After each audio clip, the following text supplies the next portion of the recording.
Un punto, ripeto, tragico ma da ricordare, e per il quale il fatto che sia stata istituita la giornata proprio in memoria di questi caduti sia stata una cosa sì, che anch'io avevo anticipato, di istituire una giornata per ricordare appunto i nostri morti, i nostri cari, ma tutte le persone che sono decedute a causa Covid.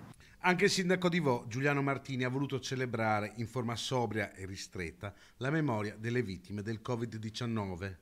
La bandiera mezzasta nel comune euganeo, divenuto suo malgrado simbolo dell'epidemia, dove il ricordo di quei giorni è ancora vibrante. Noi avevamo vissuto il lockdown appunto qualche settimana prima, a partire dal 23 febbraio, e quindi non ci aspettavamo che l'ondata dovesse ancora arrivare. Pensavamo di essere gli unici colpiti, anche se noi piangiamo solamente alla fine 6 morti, invece abbiamo visto che in altre aree d'Italia c'erano situazioni molto peggiori, quindi tutta la mia solidarietà alle famiglie dei defunti. Mi auguro di cuore che il vaccino risolva velocemente il problema e abbassi significativamente il numero dei contagi.